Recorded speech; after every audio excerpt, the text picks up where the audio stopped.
देखिए, राजस्थान में इस बार परिस्थिति अलग है। हर बार यहाँ बदलाव होता है, लेकिन इस बार जो मैं देख रहा हूँ रिस्पांस जो है लोगों का, कार्यकर्ताओं का, मतदाताओं का, वो कांग्रेस के पक्ष में है और लोग चाहते हैं कि यहाँ सरकार दोबारा बने। और जो बीजेपी सरकार दिल्ली में भी है, उसका कार्यकाल लोग देख चुके हैं, लगभग 10 साल हो गए।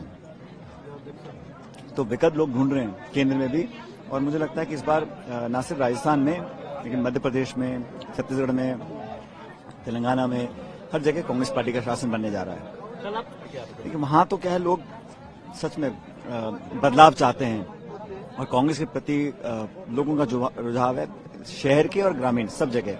और मैं जिस जगह में महाकौशल वाली बेल्ट में गया था, मैं कल जबलपुर में, तो वहां पर लोग पहले मन बना चुके हैं कि कांग्रेस को जिताना है। अब देखना है कि हमें कितना बहुमत मिलता है, लेकिन मुझे पूरा विश्वास है कि मध्य प्रदेश में बहुत लंबा कार्यकाल भाजपा का हो गया।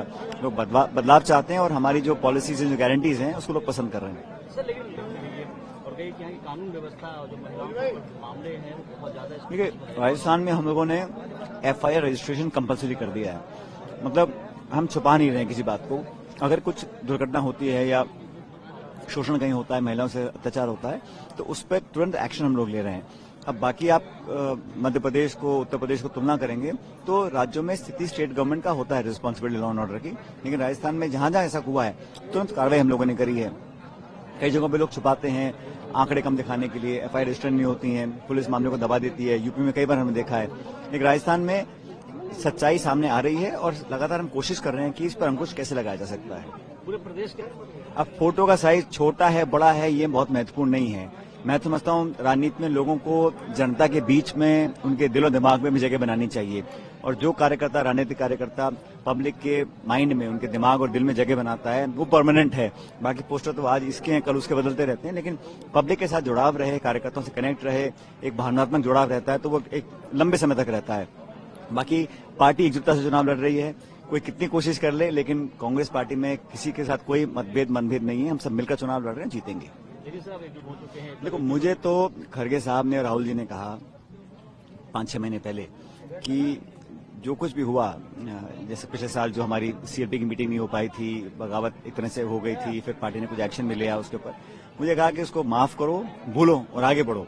तो मैं उस दिशा में काम कर रहा हूं, क्योंकि आज देश की जरूरत है कि कांग्रेस पार्टी कैसे मजबूत हो। कांग्रेस कैसे मजबूत होगी जब स्टेट्स में सरकार ने बनाएंगी, उसकी जिम्मेदारी हमारे ऊपर है। तो एज कांग्रेस वर्कर हमारी जिम्मेदारी है कि सब बातें भूलकर एकजुटता से आगे बढ़ना है, और किसको क्या पद मिलता है नहीं मिलता वो पार्टी का निर्णय है, लेकिन पहली आवश्यकता है हम कैसे बहुमत के पास जाएं, अब सरकार यहाँ पे बनाए 3-4 स्टेट्स में, उस दिशा में मैं काम कर रहा हूँ। सर, पिछली बार देखिए, जो टिकट डिस्ट्रीब्यूशन है वो अल्टीमेटली कांग्रेस लीडरशिप करती है। हम अपनी राय देते हैं, सुझाव देते हैं, लेकिन सर्वे होते हैं, रिपोर्ट्स जाती हैं, फीडबैक मिलता है, उसके आधार पर निर्णय लिए जाते हैं। मैं हमेशा पक्षधर रहा हूं कि नौजवानों को ज्यादा मौका मिलना चाहिए। नौजवानों का ये देश प्रदेश है, उनको अगर रिप्रेजेंटेशन नहीं मिलेगा तो मैं समझता हूं सही नहीं है। लेकिन अल्टीमेटली जो पार्टी का निर्णय है, जिसको टिकट दिया है वो हमारा ऑफिशियल कैंडिडेट है। अब हम सबको मिलकर उसको जिताना है। और कांग्रेस में तो बहुत एक आध कई जगह मनमुटाव होगा, लेकिन भाजपा में जो बिखरा हुआ है टिकट डिस्ट्रीब्यूशन के बाद वो जग जाहिर है। इसलिए लोग तुलना करते हैं कि कौन सा संगठन कैसे डील कर रहा है। कांग्रेस में ticket distribution by and large संतोषजनक रहा, कोई बहुत ज्यादा मतभेद किसी के नहीं है। महेश शर्मा टिकट, अब उसमें मैं क्या कह सकता हूँ, देखो वो पार्टी का निर्णय होता है, किसको टिकट देना है नहीं देना। आपने कहा कि महेश जोशी जी को नहीं दिया, धारीवाल जी को दिया, ये पार्टी का अंडर एनालिसिस है। और जो फीडबैक हमसे मांगा गया, मैं तो यही कहा कि भाई हमें पार्टी में सरकार बनानी है। और जैसा मैंने कहा, राहुल जी ने कहा भाई माफ करो और भूलो आगे बढ़ो, उस थीम को लेकर मैंने काम किया। अब एंड में पार्टी ने टिकट दिया नहीं दिया ये निर्णय AICC का है। ये सब हम लोगों में सिर्फ फीडबैक होता है, निर्णय पार्टी का होता है। मुख्यमंत्री चुनाव तो हम पार्टी के दम पर लड़ते हैं, और ये सिर्फ राजस्थान की बात नहीं कर रहा हूँ, ये परंपरा कांग्रेस में हर प्रदेश में है और दशकों से है कि पहले हम चुनाव लड़ते हैं, बहुमत आता है, फिर विधायक सब बैठते हैं, चर्चा करते हैं, एक लाइन का प्रस्ताव पारित होता है, फिर लीडरशिप तय करती है कि किसको क्या जिम्मेदारी देनी है। 2018 में मैं जब अध्यक्ष था, हम लोगों ने यही किया। हम जीत के आए, हम लोगों ने मीटिंग करी विधायकों ने और राहुल जी पे छोड़ दिया निर्णय।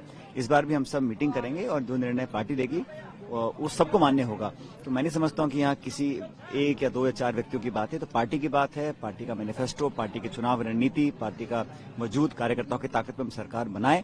उसके बाद कौन क्या जिम्मेदारी निभाएगा ये निर्णय पार्टी का रहेगा। वही मतलब नंबर अच्छा वही करता है, और ये मध्य प्रदेश में भी होगा, ये छत्तीसगढ़ में भी होगा, ये राजस्थान में भी होगा। ये कोई नहीं, ये सिर्फ राजस्थान की बात नहीं कर रहा हूँ, देश भर में हर राज्य में पार्टी की यही एक ट्रेडिशन, परंपरा और एक कन्वेंशन बना हुआ है। सर एक आखिरी सवाल है गवर्नमेंट की 2018 में जो हमने मैनिफेस्टो बनाया था उनको इम्प्लीमेंट हम लोग कर रहे हैं, तो उसका फायदा निश्चित रूप से मिलेगा हम लोगों को। सेंट्रल गवर्नमेंट ने महंगाई बढ़ा दी, बेरोजगारी बढ़ा दी, अग्निवीर लेकर आ गए, किसानों के खिलाफ कानून बनाए, कृषि कानून बनाए गलत, लोग त्रस्त हैं। राजस्थान में हम लोगों ने अच्छा काम किया, सरकार और पार्टी ने मिलकर एकजुटता दिखाई है, उसका लाभ हमको मिलेगा। और मैं कह रहा हूं जितना लोग उम्मीद करते हैं उससे ज्यादा बड़ा बहुमत देकर हम लोग जीत कर जाएंगे। सर एक और आखिरी सवाल ये आएगी, आपके मुख्यमंत्री कह रहे हैं कि आप इतिहास उठा के देख लीजिए ना, 96% जो एक्शन ईडी का रहा है वो हमेशा विपक्ष के लोगों पर रहा है। चुनाव शुरू होता नहीं कि एजेंसीज अपने काम में आ जाती हैं, कोई तथ्य, कोई प्रमाण, कोई स्टेटमेंट, कोई स्पष्टीकरण नहीं है, सिर्फ भयभीत करने के लिए, लोगों के मन में डर पैदा करने के लिए, एक माहौल बनाने के लिए, चाहे छत्तीसगढ़ हो चाहे राजस्थान हो। जनता सब समझती है ये एजेंसीज भी पॉलिटिकली मोटिवेटेड होकर काम कर रहे हैं, लेकिन पब्लिक